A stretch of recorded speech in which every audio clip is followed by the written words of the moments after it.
좀 더 나누기 원합니다. 지금 저희들이 4장 전반부에서 사마리아 여인의 사건을 통해서 생수의 근원되는 우리 주님에 대해서 함께 나눴죠. 그리고 오늘 이제 39절 이하부터 54절까지 말씀인데요. 한번 말씀을 잠시 같이 보실까요? 요한복음 4장 39절 이하인데, 오늘 그 묵상 문제 보시면 1번 문제에 대해서 질문을 했죠. 그 1번 문제가 뭐냐면 34절에 관한 문제예요. 그래서 그 문제 관련해서 내용을 조금 보충하고, 그 다음에 39절 이하에 후반부 왕의 신하 관련된 사건을 나누고자 합니다. 4장 34절 말씀 한번 보시죠. 찾으셨나요? 자, 34절 한번 같이 읽어보겠습니다. 자, 시작. 예수께서 이르시되 나의 양식은 나를 보내신 이의 뜻을 행하며 그의 일을 온전히 이루는 이것이니라. 자, 이 말씀이 사실 매우 중요한 영적 의미가 있는데, 지난 시간 때 좀 시간이 부족해서 자세히 못 나눴습니다. 그래서 이것을 문제에 좀 넣었죠. 자, 우리 문제 한번 1번 볼까요? 묵상 문제. 거기 보시면 예수님의 양식이 나의 양식과 동일해지려면 당신에게 어떤 것이 필요할까요? 이게 이제 질문이죠. 이 부분이 매우 중요하죠. 자, 일단 여기서 말씀하는 예수님의 양식이 무엇이겠는가? 이것을 좀 생각해 봐야죠. 어떤 거라고 생각하십니까? 이게 지금 제자들이 음식을 구하러 나가서 돌아온 거예요. 그 사이에 어떤 사건이 있었냐면 소가성 여인과 우리 주님과의 그 대화와 소가성 그 여인이 주님을 이제 만나는 그러한 사건이 있었습니다. 그리고 이제 34절을 이제 말씀해요. 여기 보시면 이제 31절부터 보시면 그 사이에 제자들이 청하여 가로되 랍비여 잡수소서. 가라사대 내게는 너희가 알지 못하는 먹을 양식이 있느니라. 제자들이 서로 말하되 누가 잡수실 것을 갖다 드렸는가 한데 예수께서 이르시되 나의 양식은 나를 보내신 이의 뜻을 행하며 그의 일을 온전히 이루는 이것이니라. 이와 같이 이제 말씀하는 거죠. 이 중간에 삽입된 말씀 같지만 이 말씀이 사실 후반부에 왕의 신하의 믿음에 대해서 저희가 이해할 때 키가 되는 말씀이에요. 지금 제자들이 음식을 구하러 이제 주님께 나와서 이제 잡수소서 이렇게 말했을 때 내게는 너희가 알지 못하는 어떤 양식이 있다. 그래서 이 양식은요, 물질적인 양식은 아닌 것으로 보입니다. 어떤 물질적인 음식을 얘기한다기보다는 예수님의 배고픔을 해결해 주는 어떤 갈급함, 어떤 부족함, 이런 것들을 채워주는 어떤 충만케 하는 그러한 양식이죠. 이것은 하늘에서 하나님께서 주시는 영적인 양식으로 분별이 되죠. 그래서 예수님께서는 하나님의 뜻을 행하는 것, 그분의 일을 성취하는 것을 나의 영적인 양식이다라고 말씀하는 것이죠. 그러면 우리의 양식은 어떤 것인가? 이게 이 묵상 문제죠. 그리고 주님의 양식과 우리의 양식, 나의 개인의 이 양식을 일치시키기 위해서는 뭐가 필요하겠는가? 이 부분이에요. 그래서 이 부분을 오늘 이제 후반부에 이 왕의 신하의 믿음에 대해서 교제하면서 이 부분이 해결이 되리라 봅니다.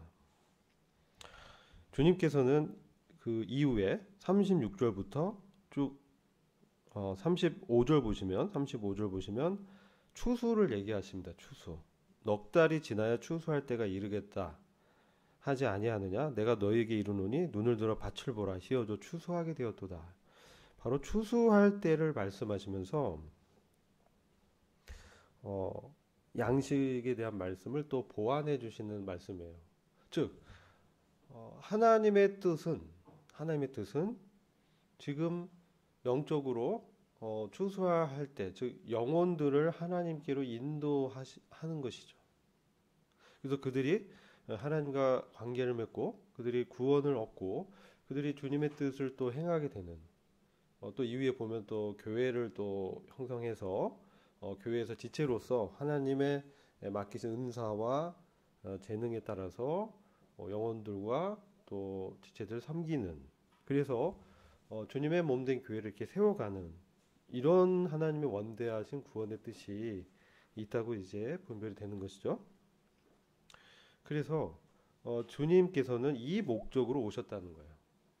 그리고 저희들이 요한복음 5장, 6장을 쭉 읽어 나갈 텐데 거기 보면 하나님의 뜻은 무엇이냐?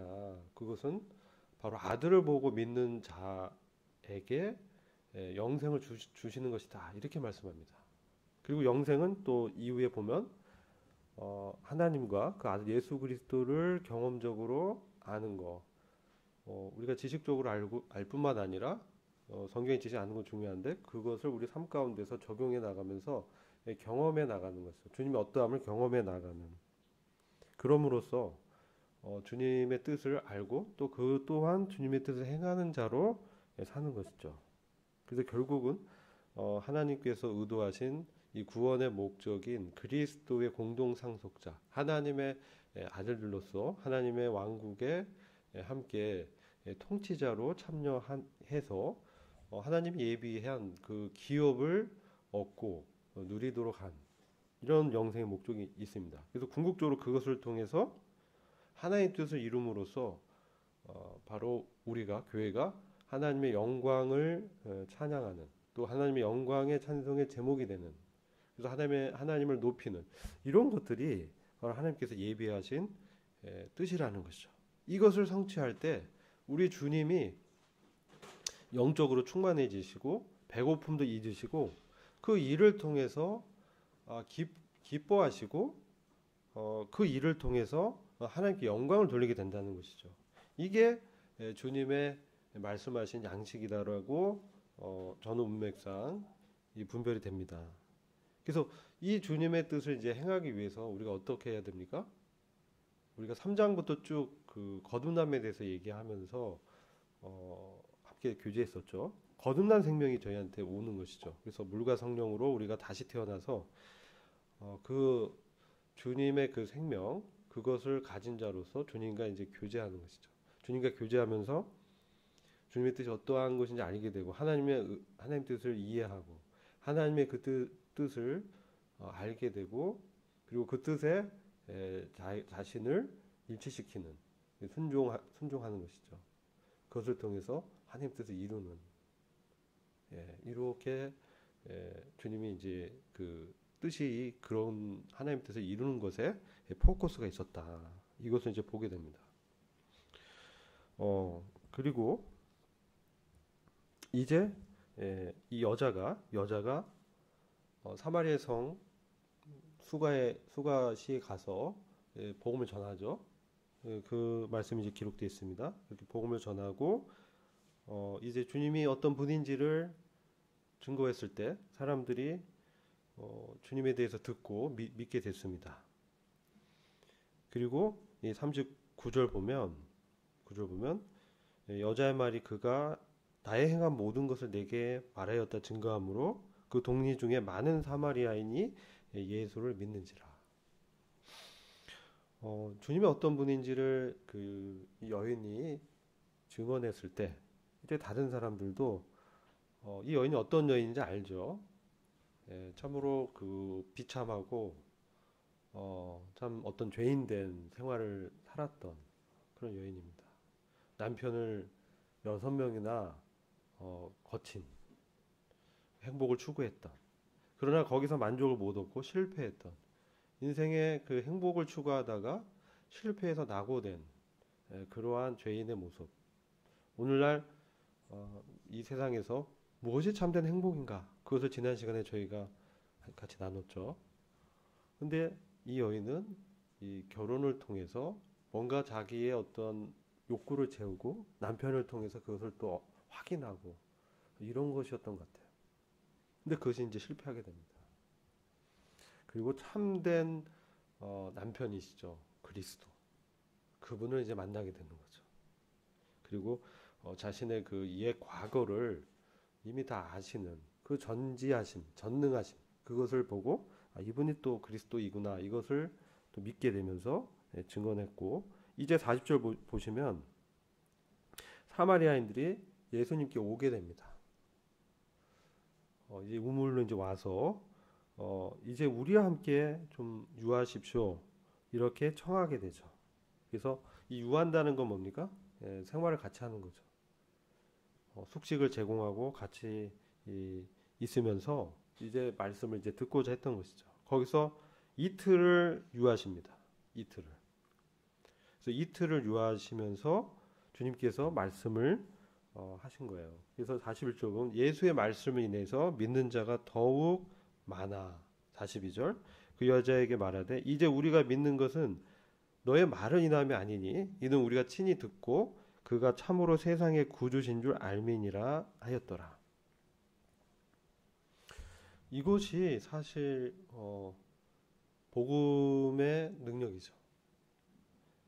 이제 여자의 어떤 대언을 통해서, 증언을 통해서 주님에 대해서 알았는데, 지금 직접 주님을 만나서 그 주님으로부터 직접 가르침을 받고, 이제 여자의 증언 때문만이 아니라 우리가 친히 듣고 그분이 참으로 세상의 구원자이신 줄 알게 됐다. 이렇게 직접 예수님과 개인적으로 만나게 하는 이 사건이 일어납니다. 우리가 복음 증거할 때 이런 포인트를 잘 기억해야 됩니다. 우리는 결국 우리가 생각한 어떤 명언들을 주님께 인도했을 때, 또 성경의 말씀을 증거했을 때 결국은 그가 개인적으로 주님을 만나도록 해야 된다는 것이죠. 그것이 어떻게 역사가 되느냐는 것이죠. 그래서 저는 여러분들께 질문을 드리고 싶은 게, 여러분들의 그 개인의 일상생활에서 주님의 말씀을 직접 듣고 주님을 만나고 경험하고 있는가 하는 부분이에요. 이것이 오늘 본문의 매우 중요한 핵심입니다. 바로 이 부분이 지금 사실 이 왕의 신화의 문제이기도 했어요. 왕의 신화도 우리 주님에 대해서 그분이 선지자고 기적을 행하고 병자를 고치는 놀라운 하나님의 사람이라는 것을 들었습니다. 그래서 그가 가버나움에 있다가 무려 40km나 되는 상당히 먼 거리를 와서 우리 주님을 이제 만나면서 자기 아들이 이제 죽게 됐다. 열병에 걸려서 참 이대로 두면 죽을 것 같다. 좀 이런 상황인 것이죠. 자, 이런 과정을 여러분들이 이제 보셔야 되는 거죠. 그리고 이제 이 배경이 또 있습니다. 지금 여기가 어디입니까? 갈릴리예요. 갈릴리. 이제 사마리아를 통과해서 이틀을 지내면서 지금 많은 사람들이 구원을 받고 주님께 이제 찬미를 드리고 감사를 드리고 많은 사람들이 주님을 이제 칭송하는 그런 상황이에요. 그런데 주님은 여기서 이틀만 계셨어요. 그 이틀이 지나서 이제 갈릴리로 가시는 거예요. 이게 중요한 거예요. 우리가 누가복음 4장 말씀을 잠깐 보시겠습니다. 누가복음 4장. 지금 갈릴리로는 두 번째 가는 여정입니다. 사실 갈릴리에 첫 번째 가셔서 주님이 사실 갈릴리 이 지역이 사실 주님의 그 고향 지역이에요. 나사렛, 갈릴리 그 어부들도 있고 주님은 거기서 목수일을 하셨고 자신의 이 고향 근처에 가서 주님이 복음을 증거했던 그런 곳을 이제 두 번째 갑니다. 요한복음 시간의 순서대로 기록되지는 않았습니다. 중요한 사건 위주로 기록이 되어 있기 때문에 누가복음 4장을 잠시 보시면요. 이전에 갈릴리에 처음 갔을 때 갈릴리의 사람들의 반응이 여기 기록되어 있습니다. 여기 주님이 이제 4장 13절 보면은 침례자 요한으로부터 침례를 받으시고 마귀에게 이제 시험을 광야에서 당하신 거예요.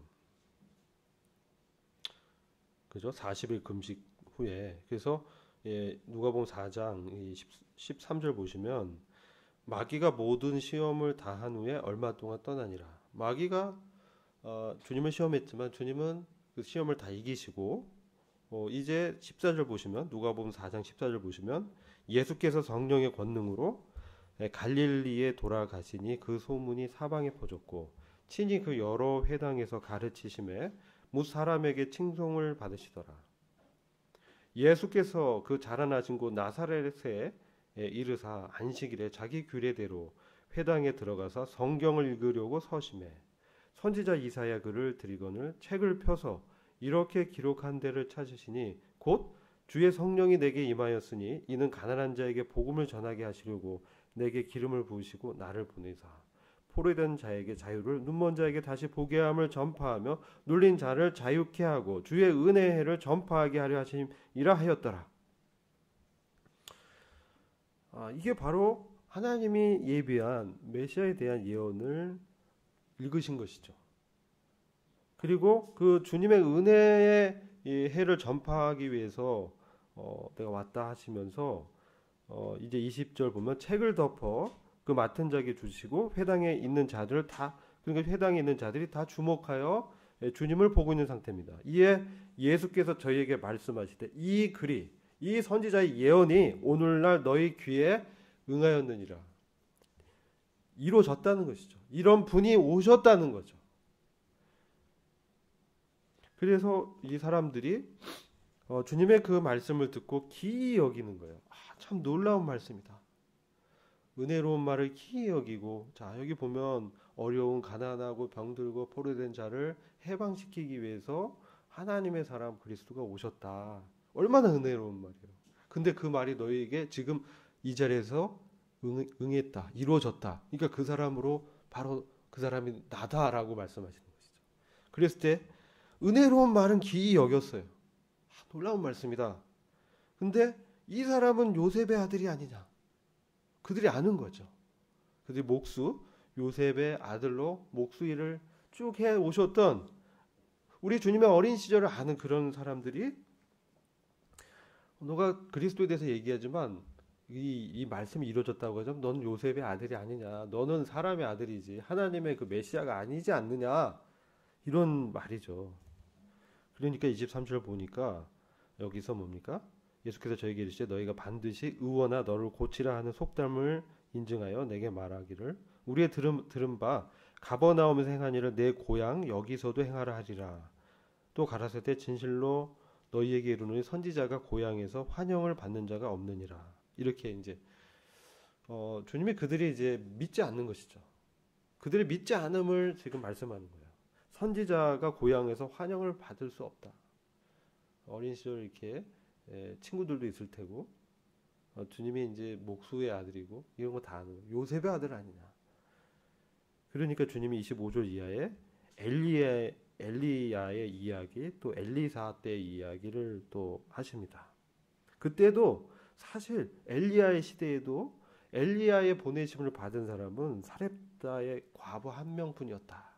그리고 엘리사 때에도 문둥이가 많이 있었는데 수리아 사람 나아만만 병 고침을 얻었다.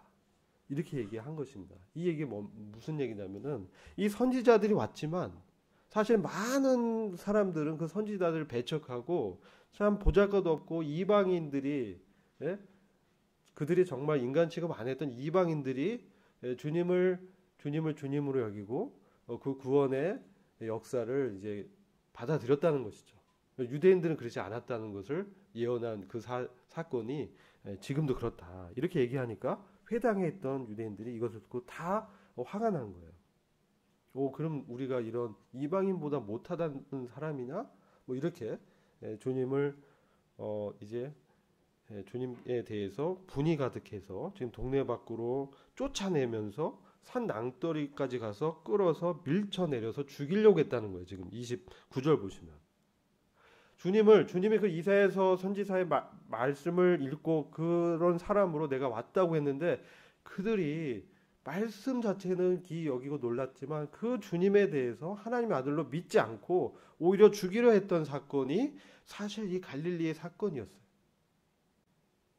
그러고 나서 이제 요한복음의 4장 사건은 좀 지난 후에 두 번째 갈릴리로 가는 사건이에요. 아시겠죠? 그래서 지금 주님이 그런 상황이에요. 그래서 지금 사실 4장 3절에서 지난 시간에 말씀드린 유대를 떠나서 다시 갈릴리로 가실세. 유대에서 주님이 이제 복음을 증거하고 이제 유대를 떠나서 다시 갈릴리로 가실세라고 돼 있죠. 갈릴리 지난번 한번 갔지만 이번 두 번째로 가신다는 거죠. 다시 이제 가서 복음을 증거하실 그런 마음으로 가시는데 그 사이에 사마리아를 통과해서 가시면서 수가성 여인을 만난 사건입니다.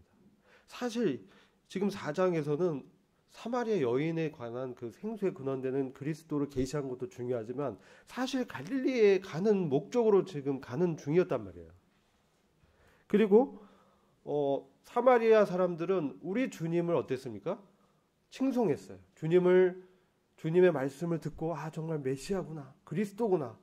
그렇게 그들이 믿음을 갖고 주님께 영광을 돌리고 하나님을 이제 하나님의 그런 그리스도로 오신 우리 주님에 대해서 안 것이죠. 구원을 받은 것이죠. 그래서 많은 사람들이 주님이 이제 더 여기 좀 거해 달라고 아마 했을 거예요. 근데 이틀만 계시고 원래 목적지였던 이제 갈릴리로 가시는 겁니다. 사실 갈릴리는 그 이전에 누가복음 4장에서 우리 주님을 죽이려 했던 그 고향 사람들이 있던 그런 지역인 거예요. 나사렛에서 가까운. 그래서 주님이 어떤 사람인지 다 아는 거예요. 주님의 배경. 그리고 보니까 가나에 가서 또 혼인잔치에서 주님이 또 기적을 행했다 그런 소문도 듣고, 그래서 주님이 어떤 선지자의 역할을 하는 그런 사실을 이제 들은 거예요. 처음에 주님이 갔을 땐 배척했지만 이제 좀 시간이 지나서 주님의 어떤 기적의 사건을 듣고 이제 관심을 가진 그런 상황이에요. 근데 사실 주님의 입장에서는 갈릴리로 가는 게 사실 탐탁지 않을 수도 있었어요. 왜? 갈릴리에 가서 사실 거절당하셨거든요. 그래서 선지자가 고향에서 환영받을 사람이 없다라는 속담까지 말씀하시면서 그들이 낭떠러지에서 주님을 죽이려 했던 그 위기의 순간도 이렇게 모면하고 거기를 이제 통과해서 나오셨던 기억이 있었던 곳이라는 것이죠. 그런데 왜 주님이 갈릴리로 다시 가셨냐는 것이죠. 여기 다시 가셨다라고 말씀하고 있어요. 왜 갈릴리로 가셨냐? 여러분들이 지난번 이사야서 9장 1절 2절을 제가 인용해서 드렸는데 바로 아버지의 뜻을 이루기 위해서 가셨다는 겁니다. 이사야서 9장 1절 2절 보면 분명히 거기 말씀하고 있습니다. 2절에 보시면 1절 2절 보면 한번 보십시오. 이사야서 9장 1절 2절 한번 찾아서 보시면 전에 고통하던 자에게는 흑암이 없으리다. 옛적에는 여호와께서 스불론 땅과 납달리 땅으로 멸시를 당케 하셨더니 후에는 해변길과 요단 저편 이방의 갈릴리를 영화롭게 하셨느니라. 흑암에 행하던 백성이 큰 빛을 보고 사망에 그늘질던 땅에 거하던 자에게 빛이 비치도다. 자, 바로 이 이사야 선지자의 이 예언, 이방의 갈릴리에 복음을 증거하고 그들이 흑암으로 영적인 어둠 가운데 있던 그 불쌍한 그런 백성들에게 주님의 구원의 빛을 비춰주시기 위해서, 그죠? 또 사망이 다스리던 그들에게 생명의 빛을 비추시기 위해서 주님이 다시 가신 거예요. 사실 거기 가서 또 그러한 정말 지난번에 낭떠러지에서 밀쳐서 죽이려 했던 그런 사람들이 있는 곳에 가신 거예요. 왜? 바로 이 뜻을 이루기 위해서. 아까 4장 34절에서 주님의 양식이 뭡니까? 아버지의 뜻을 이루는 것이죠. 그게 하나님 아버지의 뜻이 바로 갈릴리에 가서 복음을 전해서 그들이 구원을 얻는 것이 아버지 하나님의 뜻이었기 때문에 그 거절이 예상되지만 다시 가신 거예요. 자, 이런 배경을 좀 이해해야 분명하게 말씀을 이제 이해할 수 있어요. 그래서 이제 갔는데 왕의 신하가 이제 말을 하는 겁니다. 멀리 와서 이제 찾아와서 정말 이 아들을 좀 고쳐 달라고 지금 정말 간절히 청하신 것이죠. 여기 보시면 47절 보면 그가 예수께서 유대로부터 갈릴리에 갈릴리에 오심을 듣고 그가 들었어요. 왜 들었다고 표현하냐? 그가 그동안 이 아들의 병을 고치려고 왕의 신하니까 어떻습니까? 아까 헤롯 그 왕의 그 신하잖아요. 아마 굉장한 지위와 재물을 갖고 있어서 누구도 남부럽지 않을 그런 부와 권력을 누렸던 그런 사람이었다고 생각이 됩니다. 근데 그가 지금 인생에 있어서 다른 게 다 부러울 게 없어요. 이 사람은 다 이룬 거예요. 세상 말로는 뭡니까? 무슨 장관 정도 된 것이죠. 그 장관이 얼마나 높습니까? 여러분들 지금 열심히 취업도 준비하시는 분도 계시잖아요. 공부해서 무슨 고시 패스해가지고 이제 정부에 들어가서 관료가 돼가지고 거기서 올라가서 왕의 그 통치자 바로 밑에 그 지위에 가려면요, 장관이나 차관이 되려면 몇 년이 걸리신 줄 아십니까? 우리나라? 모르시죠? 제 친구가 그런 위치에 갔는데 한 30년 걸려요. 30년. 고시 패스해서 5급 사무관 돼서 일반 고시 말고 고시 이제 패스하면 10년 정도 빨리 진급을 해요. 사무관이 되면. 10년 넘어야 이제 사무관이 되고. 거기서 올라갈 때까지 또 30년이 걸려서 올라가도 2급 공무원이 돼요. 2급 이사관. 그 위가 차관보고 차관이고 장관이에요. 그 다음에는 별따기죠. 아무나 못 되는 겁니다. 근데 이 사람은 지금 그런 위치에 오른 사람이에요. 얼마나 그 사람이 프라이드도 강하고요. 그 당시 그 로마의 치하에서 헤롯 왕의 그 측근으로 신하로서 이렇게 등장한 이 사람은 정말 대단한 사람인 거예요. 근데 그 사람이 지금 낮아졌어요. 왜 심령이 낮아졌겠어요? 예수님의 소식을 듣는 거에 지금 관심이 있는 거예요. 왜 그래요? 그에게 다른 거는 안 부러울 것이 없는데 그가 그렇게 소중히 여긴 자기의 그 아들이 이제 죽을 병에 걸린 거예요. 굉장한 그 역경이죠. 굉장한 고난에 지금 직면해서 그가 뭐 어떻게 했겠어요? 내노라 하는 그 의원들 다 찾아가서요. 다 처방을 받아봤을 거 아니겠어요? 그의 지위에 상응하는 모든 수단과 방법을 다 해봤어요. 근데 이 아들이 이제 안 낫는 거예요. 이제 죽을 것 같아요. 이제 방법이 없어요. 자기의 모든 것을 다 동원해봤지만 방법이 없는 그런 상황에 온 거예요. 그래서 그가 주님에 대해서 혹시나 어떤 선지자, 뭐 기적을 베풀고 그런 사람이 혹시 있는가? 그래서 들었어요. 예수라는 사람이 있다. 그가 정말 하나님의 사람을 기적을 행하고 아들의 병도 고칠 수 있을 거야. 이 소식을 듣고 이제 40km를 진짜 달려온 거예요. 사랑하는 아들을. 이 아들이 죽으면 대도 끊기고 자기가 왜 그렇게까지 올라갔겠어요. 정말 자기 자녀들에게 정말 좋은 거 해주고 뭐 잘해주고 이게 인생의 행복으로 생각하는 그런 사람이었을 거 아닙니까? 근데 왜 이런 역경을 하나님께서 이 사람에게 허락했냐는 거죠. 우리에게 고난이나 역경이 있습니다. 어려움이 있습니다. 시험이 있습니다. 왜 하나님께서 이렇게 어려움을 주실까요? 바로 예수 그리스도를 정말 만나기를 원한다는 거죠. 그의 그 역경 상태에서 그를 구원하고 해방시킬 그의 아들을 병을 고치고자 하지만 사실은 그의 영혼을 구원하시고자 하는 하나님의 섭리가 역사했다는 것이죠. 그래서 그의 지위에서 그가 주님을 믿고 나서 또 복음을 증거하지 않았겠습니까? 그의 권력과 그걸 통해서 그의 네트워크가 그게 예상이 되시죠. 그래서 그 뒤에 보면 그의 온 집안이 보고 말을 듣고 믿었다 이렇게 표현하고 있습니다. 그런데 이 사람이 들어서 지금 뭐합니까? 아들의 병을 고쳐줘서 저가 거의 죽게 되었습니다. 이제 좀 있으면 깔딱깔딱 이제 죽음이 얼마 안 남았다는 거죠. 다급한 거예요. 그러니까 주님이 딱 이미 아시고 왜 갈릴리로 오신 거예요? 왜 주님이 왜 갈릴리로 오시다가 사마리아에 들려서 왜 오신 거예요? 이 사람 만나려고 오신 거예요. 목적이 있는 거예요. 어떤 한 사람, 이방의 한 사람, 그 사람에게 주님의 구원을 베푸시기 위해서 온 거예요. 그리고 사마리아를 왜 통과했어요? 사마리아 그 여인을 통해서 사마리아의 복음을 증거하기 위해서 오셨어요.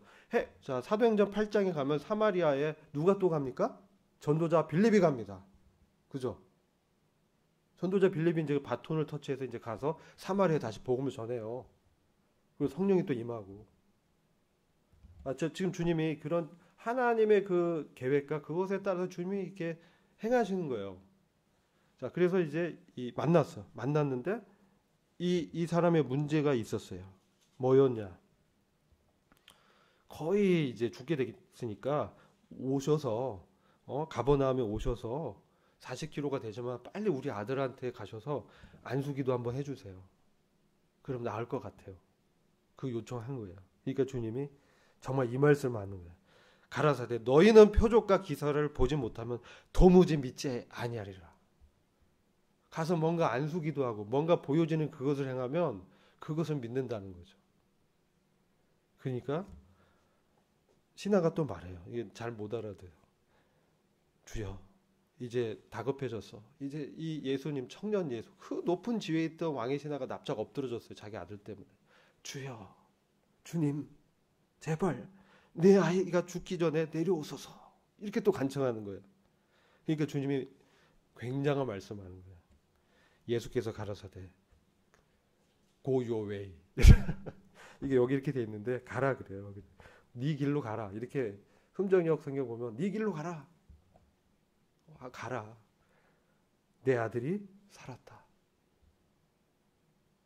이렇게 말해요. 그러니까 그 사람이 여기서 주님의 이 사람이 이제 변화가 일어나요. 주님의 그 권위 있는 그 말씀에 내 아들이 살았다. 이제 가라. 그 말씀을 이제 딱 믿은 거죠. 그 사람이 예수의 하신 그 말씀을 믿고 가더니 이게 주님이 오늘날 우리에게 던져주는 메시지예요. 그 말을 믿고 갔다라는 거예요. 그 말을 믿고 그의 길을 가는 겁니다.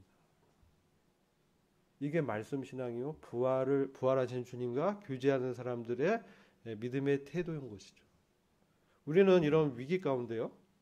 뭔가 사람들의 도움, 뭔가 환경적인 도움, 뭔가 누군가 기적을 행하는 그런 것들. 그게 뭐예요?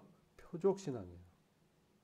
그러나 주님은 대부분의 사람들이 이런 표적신앙에 있을 걸 아시기 때문에 오늘 주님이 우리에게 던져주는 메시지는 바로 주님의 말씀만 믿고 주님을 따르고 순종할 그런 사람들을 부르고 있다는 것이죠. 그리고 그가요 51절 보면 내려가는 길에서 그 종들이 오다가 만나서 아이가 살았다 하거늘 그 낫기 시작한 때를 물은 중 어제 제7시에 열기가 떨어졌나이다. 어제인 거예요. 어제. 지금 이 사람은 하루 숙박을 했어요. 어제 제7시 어제 오후 1시경에 열병이 떨어졌습니다. 살았습니다. 이 얘기 들은 거예요. 그러니까 53절에 아비가 예수께서 내 아들이 살았다 말씀하신 그 어제 오후 1시 그때인 줄 알고 정말 이분은 정말 하나님의 그리스도시구나 이것을 믿은 것이죠. 그래서 자기뿐만 아니라 온 집안이 다 믿게 된 거예요. 온 집안이. 그리고 이게 두 번째 표적이다. 여기서 이게 단순한 말씀 같지만 오늘날 우리에게 또 유대 그 당시 상황에서뿐만 아니라 오늘날에도 저희들한테 시사점이 굉장히 있는 말씀이에요. 우리는요 어떻습니까? 우리가 기도하고요 뭔가 예수님이 와서 이 일을 해결해 주실 것을 기대하고 주님을 믿는다고 합니다. 그렇지 않나요? 저도 이제 그래요. 제 어떤 일, 제 사업의 어려움 이런 것들을 주님께 기도하고 주님의 능력을 구하고 합니다. 역사하기를 구하고 또 병 고침을 구하고 어떤 환경적인 이런 것들을 좀 해결해 주길 구하고 하나님은 그것을 정말 초자연적이고 초월적인 우리의 어떤 이해와 우리의 어떤 예상치를 뛰어넘는 정말 초월적인 하나님은 시간과 공간을 뛰어넘는 정말 권능이 있으신 정말 우리의 문제는요 정말 하나님이 그냥 한번 손가락 까딱하면 해결될 수 있는 그러한 능력이 있으신 분인데 왜 이렇게 그런 그렇게 바로 해결해 주지 않으시고 여러 가지 우여곡절을 거치게 하시고 예? 이렇게 하시냐는 거죠. 정말 그 보지 않고도 믿는 신앙, 그것을 우리한테 말씀하시는 게 아니겠습니까? 그래서 베드로 말씀 한번 볼게요. 보지 않고도 우리 주님을 믿는 이런 신앙이 우리에게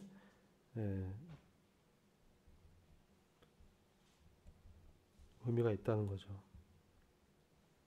베드로전서 1장 8절 보시면요. 1장 8절 보시면 예수를 너희가 보지 못하였으나 사랑하는도다. 이제도 보지 못하나 믿고 말할 수 없는 영광스러운 즐거움으로 기뻐하니 믿음의 결국 곧 혼의 구원을 받음이라.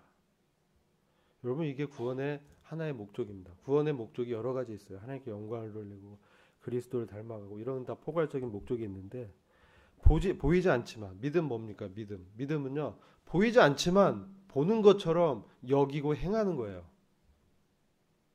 이 사람 예수님이 직접 가서 안수해서 그를 낫기를 간청했지만 주님 그렇게 하지 않으셨어요. 왜? 그의 믿음을 끌어올려 주시려고 그랬던 거죠.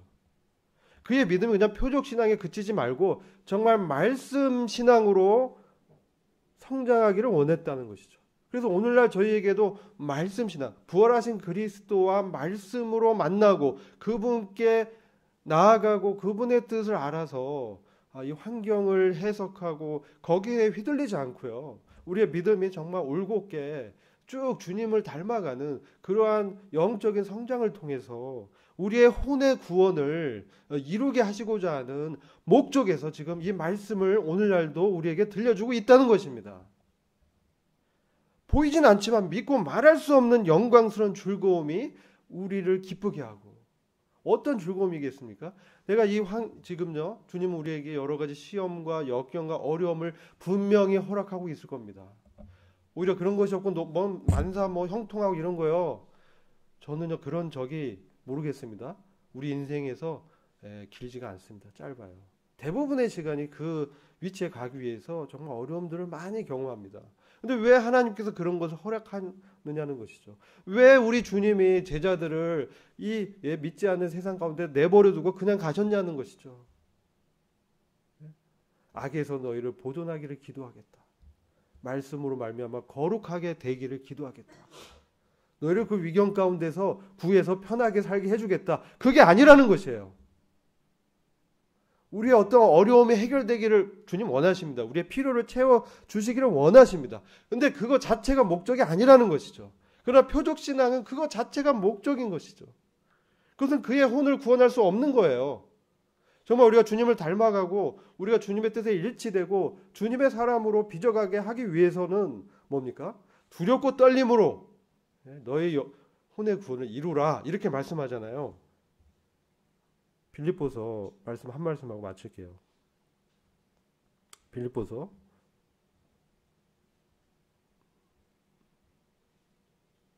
2장 12절 13절이에요. 여기를 제가 흥정역 성경을 한번 읽어보겠습니다. 2장. 자 12절 보면요. 그러므로 나의 사랑하는 자들아 너희가 항상 순종과 같이 내가 있을 때뿐 아니라 지금 내가 없을 때에도 더욱더 순종하여 두려움과 떨림으로 너희 자신의 구원을 이루라. 우리 구원 받았지만 우리의 영혼이 주님을 닮아가는 성화 구원을 말씀하는 거예요. 주님의 그 목적에 합당하게 우리가 성장해서 하나님의 나라를 상속받고 주님과 함께 다스리면서 영원한 영광 가운데 들어가는 그런 하나님의 양자로 우리를 부르셨어요. 구원의 원대한 계획이 있으세요. 근데 그것을 이제 두려움과 떨림으로 순종하면서 내가 없을 때도 보이지 않지만 하나님이 보이지 않지만 보는 것처럼 하나님 앞에서 그분의 임재 가운데서 행하라는 것이죠. 내가 이 정도는 괜찮을 거야. 그렇게 생각하지 말라는 거예요. 하나님이 항상 우리와 함께 있고 하나님이 임재 가운데 우리가 서 있다라는 거. 그분의 말씀으로 우리가 우리 자신을 살펴야 한다는 거예요. 우리의 내면을 살펴야 된다. 근데 12절에 보면 이게 13절 이게 되게 중요해요. 이는 너희 안에서 왜 우리가 두려움과 떨림으로 너희 자신의 구원을 이루라고 하냐면요. 이는 너희 안에서 일하시며 자기가 참으로 기뻐하는 것을 원하게도 하시고 행하게도 하시는 이가 하나님이시기 때문이니라. 매우 중요합니다. 이게 흠정력의 번역이에요. 우리 안에 소원을 두시고 하나님의 뜻을 원하게 하시고 이 분도 하나님이라는 우리 안에 열정을 주시고 일하게 하시는 분도 하나님이고요. 행하게도 하시는 이가 하나님이시기 때문에 그분을 두렵고 떨림으로 주님 앞에서 방자하게 행하지 말라는 거예요. 그분을 경외하면서 그분의 사랑에 우리가 은혜 안에서 누리지만 그래도 그분의 그 어미하신 말씀에서 그분이 어떤 분인지 죄 앞에서 아들까지도 희생하신 그런 분이라는 것이죠. 공의의 하나님, 진리의 하나님이라는 것이죠. 그분 앞에서 정말 우리가 죄에 대해서도 심상히 여기면 안 되고요. 정말 주님께서 오실 때는 우리가 그리스도의 심판대 앞에 서기 때문에 두렵고 떨림으로 항상 매 순간을 어떻게 해요? 하나님의 뜻에 비추어서 행하고 기도하고 살피면서 주님의 뜻인가 구하고 그에 따라 순종하라는 뜻이에요. 막 그냥 살지 말라는 거예요. 물론 막 살진 않으리라 믿습니다. 그래서 이 말씀이 사실 여기 다 들어가 있는 거예요. 왕의 신하의 구원의 말씀에서 우리한테 던져주는 오늘날의 메시지가 저는 이 말씀이라고 믿습니다. 그래서 이런 말씀대로 우리가 일상생활에서도 주님 앞에서 행하는 저희들이 되기 원합니다. 기도하고 마치겠습니다. 아버지 감사합니다. 오늘 또 말씀을 통해서 저희들에게 주님의 뜻을 나타내시고 주님을 저희들이 더 깊이 알게 되기를 간절히 기도합니다. 주님 왕의 신화를 통해서 정말 말씀 신앙 부활하신 주님과 만나고 경험하는 그런 믿음으로 저희가 성장하기를 원합니다. 좀 저희를 축복해 주시고 힘을 더해 주시기 기도합니다. 예수 그리스도의 이름으로 부탁하고 기도했습니다.